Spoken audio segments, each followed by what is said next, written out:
துறவரம் இந்த வார்த்தையை கேட்கும் பொழுது நமக்கு ஏதோ ஒரு பாவப்பட்ட ஜீவன் இந்த உலகை வெறுத்து சந்நியாசம் புறப்பட்டுவிட்டது எனத் தோன்றும். ஆனால் அதன் ஆழமான அர்த்தங்களை தெரிந்து கொள்ள இந்த பதிவு உங்களுக்கு உதவும். சொல்லப்போனால் எனக்கும் இதை பற்றி தெரிந்து கொள்ள உதவியது. இந்த பதிவை முழுவதும் கேளுங்கள். இந்த பதிவு சந்நியாசிகளாக போபவர்களுக்கு மட்டுமல்லாமல் சம்சாரிகளுக்கும் ஒரு நல்ல மேலோங்கிய சிந்தனைகளை வளர்க்க உதவும் என நான் நம்புகிறேன். அதன் அடிப்படையில் இந்த பதிவு.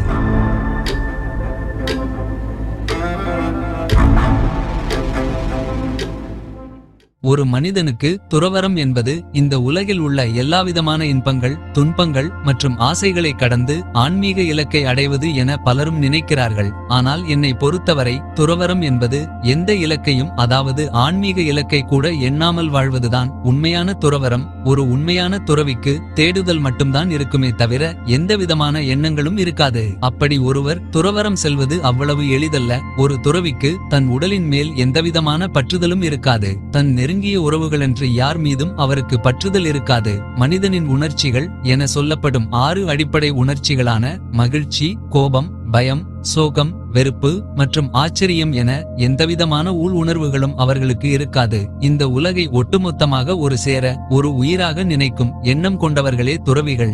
இப்படி துறவரம் செல்பவர்கள் தங்களை தாங்களே வருத்திக் கொள்கிறார்கள் என்ற எண்ணங்கள் நமக்கு தோன்றலாம். ஆனால் அது மிகையல்ல.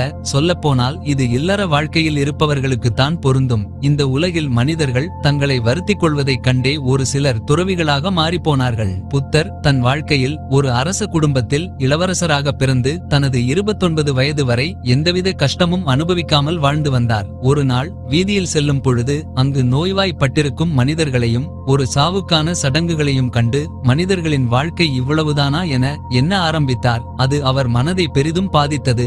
இளவரசராக தனக்கு இருக்கும் எல்லா இன்பங்களையும் துறந்து தனது வாழ்க்கையின் நோக்கம்தான் என்ன என தேட ஆரம்பித்தார். அதுவே அவருக்கு துறவரம் மேற்கொள்ளவும் காரணமானது. அவர் உலகின் துன்பங்களை புரிந்து கொள்ள புறப்பட்டார். பல வருட தேடலுக்கு பிறகு அவர் ஞானம் அடைந்து புத்தர் ஆனார். புத்தர் பிறகு மக்களுக்கு துன்பங்களை எவ்வாறு கடப்பது என்பதை கற்றுக் கொடுத்தார். ஆசைக்கும் அன்பிற்கும் அடிமையாகாதீர்கள், ஏனெனில் இவை இரண்டுமே உங்களை அடிமையாக்கிவிடும். நீ எதை நினைக்கிறாயோ அதுவாகவே ஆகிறாய் என்ற கூற்றின் மூலம் மனமே அத்தனைக்கும் காரணம். எண்ணம் போல் நம் வாழ்க்கை நம்மை எங்கு கொண்டு செல்லும் என்பதையும் மனிதர்களுக்கு புரிய வைத்தார். புத்தர் ஏன் தன் ஞானத்தை வெளியில் சொல்ல வேண்டும்? துறவரம் சென்ற பிறகு அவருக்கு இந்த புகழ் வெளிச்சம் எதற்கு என நமக்கு தோன்றலாம். ஆனால் துறவரம் என்பது தனக்கென எதுவும் எண்ணிக்கொள்ளாமல் இந்த இயற்கை செலுத்தும் வழியில் செல்வதே துறவரம். புத்தரும் அதைத்தான் செய்தார். அவர் தனது ஞானத்தை மனிதர்களுக்கு கடத்த வேண்டும் என்பது இயற்கையின் விதி. உதாரணத்திற்கு சொல்ல வேண்டும் என்றால் நமது அன்னை தெரேசா தனது 18வது வயதில் துறவரம் மேற்கொண்டாள். ஏழைகள், நோயாளிகள் மற்றும் ஆதரவற்றோரின் வாழ்வில் சேவை செய்வதற்காக தன் வாழ்நாள் முழுவதையும் அர்ப்பணித்தார். துறவரம் என்றவுடன் நம் மனதில் தோன்றும் இடம் காசி, வாரணாசி மட்டுமின்றி நம் திருவண்ணாமலையும் தான். திருவண்ணாமலையில் பல ஆன்மீக அன்பர்கள், சித்தர்கள் மட்டுமின்றி பல துறவிகள் வாழ்ந்தும் மறைந்தும் இருக்கிறார்கள். அதில் குறிப்பாக சொல்ல வேண்டுமென்றால் நம் ரமணர். 1879ஆம் ஆண்டு தமிழ்நாட்டில் திருச்சுழி என்ற கிராமத்தில் பிறந்தார் வேங்கடரமணன். தனது 16 வயதில் அவருக்கு மரணத்தின் மீது ஒரு பயம் வந்தது. மரணத்தை பற்றியே சிந்தித்துக் கொண்டிருந்த அவர் தனது உண்மை நிலைதான் என்ன என கண்டறிய திருவண்ணாமலைக்கு சென்று துறவரம் மேற்கொண்டாள். ரமணரின் மிகப்பெரிய போதனைகளில் ஒன்று நான் யார் என்ற ஒற்றை வார்த்தை. மனதிற்குள் எழும் அனைத்து எண்ணங்களில் முதலில் தோன்றுவது நான் என்ற எண்ணம்தான். நான் யார் என்ற சுய விசாரணையின் மூலம் ஒரு மனிதனால் தன் உண்மை நிலையை உணர முடியும். ஆனால் அதற்கு தீவிரமான பயிற்சிகள் வேண்டும். நான் இந்த உடலும் அல்ல, உயிரும் அல்ல. ஒரு மனிதனுக்கு இறப்பும் அல்ல. ஒரு மனிதனின் உடல் மட்டும்தான் இறக்கிறதே தவிர தான் அல்ல என்று மரணத்தை வென்று ஞானம் பெற்றார் ரமண மகரிஷி. புத்தரும் ரமணரும் தங்கள் வாழ்க்கையில் நடந்த ஒரு சூழ்நிலையின் காரணமாக மனித வாழ்க்கையின் உண்மையான அர்த்தத்தை புரிந்து கொள்வதற்காகவே துறவரம் மேற்கொண்டனர். அதில் அவர்கள் பெற்ற ஞானத்தை மக்களுக்கு கடத்திச் சென்றனர். துறவரம் மேற்கொள்வது இப்போதைய காலகட்டத்தில் சாத்தியமா என நமக்கு தோன்றலாம்.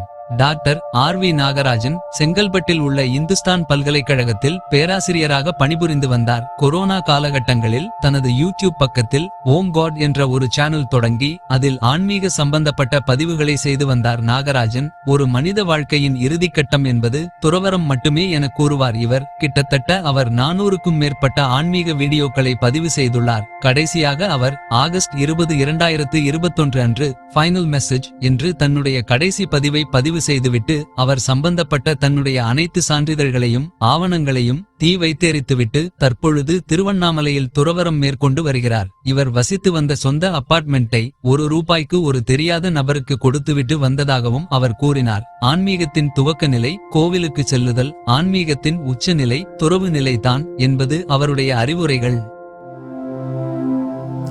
நீங்கள் ஒரு வேலையும் செய்யாமல் இருந்தால் மட்டுமே உங்களுடைய மனம் அடங்கும். இப்படி துறவரம் என்பது ஒரு மனிதனுக்கு ஏதோ ஒரு தேடுதல் மூலமாக ஏற்படுகிறது. தன்னை அறிதல் என்ற ஆற்றலின் மூலமாக இந்த உலகத்தை வேறொரு கோணத்தில் பார்க்க முடியும் என்பது துறவரம் மேற்கொண்டவர்களின் பொதுவான ஒரு கருத்து. அப்படி இந்த உலகத்தை வேறொரு கோணத்தில் பார்ப்பதால் என்ன பலன் என்பதை ஜே. கிருஷ்ணமூர்த்தி அவர்கள் இன்னும் தெளிவாகவும் ஆழமாகவும் கூறினார்.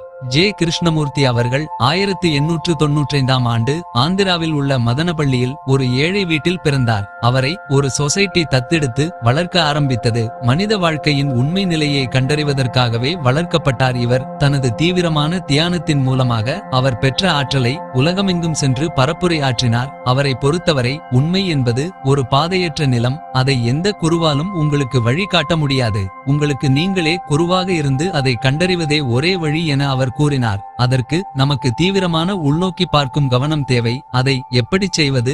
எந்த மனிதர்களையும் பொருட்களையும் உங்களுடன் அடையாளப்படுத்தி பார்க்காதீர்கள் என்பதே அது. இன்னும் தெளிவாக சொல்ல வேண்டுமென்றால், இப்பொழுது நீங்கள் உங்கள் நண்பனை பார்க்கிறீர்கள் என்று வைத்துக் கொள்வோம். அவருடன் நீங்கள் பழக ஆரம்பித்ததிலிருந்து இப்பொழுது வரை இருக்கும் அவருடைய அடையாளத்தை வைத்தே நீங்கள் அவரை பார்ப்பீர்கள் அல்லவா? இதுதான் ஜட்ஜ்மெண்ட். அவருடைய அடையாளமாக நல்ல குணம், கெட்ட குணம் என அனைத்துமே உங்களையும் பாதிக்கும். அதே நீங்கள் அவர் மீது எந்தவிதமான ஜட்ஜ்மெண்ட்டும் இல்லாமல் பார்த்தால் அவர் உங்களுக்கு நொடிக்கு நொடி வேறொரு மனிதராக புதிதாக தெரிவார். இதுபோல் நீங்கள் பார்க்கும் அனைத்து விஷயங்களிலும் எந்தவிதமான ஆராய்ச்சியும் இல்லாமல் அது இருக்கும் தன்மையிலேயே பார்த்தால் உங்கள் வாழ்க்கையில் புதிய மாற்றம் ஏற்படும். இதை நீங்கள் செய்வதன் மூலமாக உங்களை நீங்களே ஒரு பார்வையாளராக பார்க்கத் தொடங்குவீர்கள். இந்த கலிகாலத்தில் பலரும் பலவிதமான மனநிலையுடன் நம்மை அணுகுவார்கள். ஆனால் நாம் ஒரே நிலையில் இருந்து அதை கையாள முடியும். அதனால் நமக்கு வாழ்க்கையில் நிம்மதியும் தெளிவும் பிறக்கும் என்பது ஜே. கிருஷ்ணமூர்த்தியின் அறிவுரை. அவர் இதை பல விதமாக கூறியிருக்கிறார். அதில் எனக்கு புரிந்த ஒன்றை நான் உங்களுடன் பகிர்ந்திருக்கிறேன்.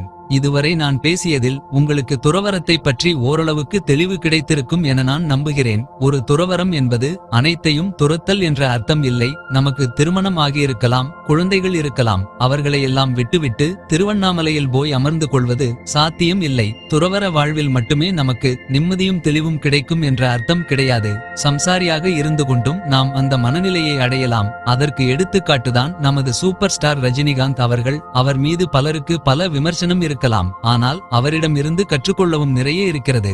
ராகவேந்திரா படத்தில் நடித்ததற்கு பிறகுதான் அவர் ஆன்மீக பாதையை தேர்ந்தெடுத்தார். அன்னைக்கு வேலையை கரெக்டா செஞ்சுக்கிட்டே வாங்க, நாளைக்கு அப்படியே தானா உருவாயிடும். கனவெல்லாம் வச்சுக்காதீங்க. எப்பவுமே இப்ப குழந்தைங்க பாருங்க, ஏதாவது நீங்க சொல்லுங்க, ஒரு சின்ன குழந்தை 1 year 2 years 3 years குழந்தை அப்படியே உட்கார்ந்து யோசனை பண்றது நீங்க பாத்துருக்கீங்களா? முடியவே முடியாது. Because the children they live in the moment. அப்போ வாழ்றாங்க, but not elders. Elders always either they go to past or future. They'll be thinking either past or future but not present.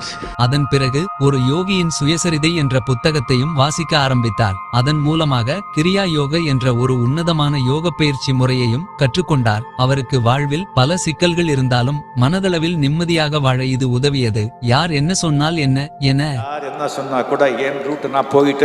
நான் எனது எல்லா பதிவுகளிலும் சொல்ல வந்த விஷயத்தை சுருக்கமாக சொல்ல வேண்டும் என நினைப்பேன். அதுபோலத்தான் இந்த பதிவையும் நான் பதிவு செய்துள்ளேன். வாழ்வில் நிம்மதியாக வாழ நமக்கு துறவரம் தேவையில்லை. அதுபோல நம் மனதளவில் முன்னேற்றம் அடைய நமக்கு குருமார்கள் தேவையில்லை. பலரிடமிருந்து பல நன்மைகளை எடுத்துக் கொள்ளலாம். ஆனால் நமக்கு நாமே குரு. ஜே. கிருஷ்ணமூர்த்தி சொன்னது போல இந்த உலகை எந்தவிதமான எதிர்மறை எண்ணங்கள் கொண்டும் பார்க்காதீர்கள். அது இருப்பதை இருக்கும் தன்மையிலேயே ஏற்றுக்கொள்ளுங்கள். இன்றே உங்கள் கணவன் மீதும் மனைவியின் மீதும் உறவுகள் மீதும் நண்பர்கள் மீதும் பகைவர்களின் மீதும் இருக்கும் எதிர்மறை எண்ணங்களை மறந்து விடுங்கள். அது எப்படி சாத்தியம் என நீங்கள் கேட்கலாம். அது ஒன்றும் அவ்வளவு சுலபமல்ல என்றும் தோன்றலாம். அதை யோகா மூலம் செய்யலாம், தியானம் மூலமாகவும் செய்யலாம், அன்பின் மூலமாகவும் செய்யலாம். எனக்கு தெரியாது. நான் சொன்னது போல நமக்கு நாமே குரு. உங்கள் வாழ்க்கை மேம்பட இன்றே உங்கள் தேடலை தொடங்குங்கள். இந்த பதிவு உங்களுக்கு பிடித்திருக்கிறதா? அப்படியென்றால் எனக்கு ஒரு லைக் போடுங்கள் மற்றும் உங்கள் நண்பர்களுக்கும் குடும்பத்தாருடனும் பகிருங்கள். மேலும் இது போன்ற பதிவுகளை தொடர்ந்து பார்க்க SK ஸ்டோரீஸிற்கு சப்ஸ்கிரைப் செய்யுங்கள். நன்றி.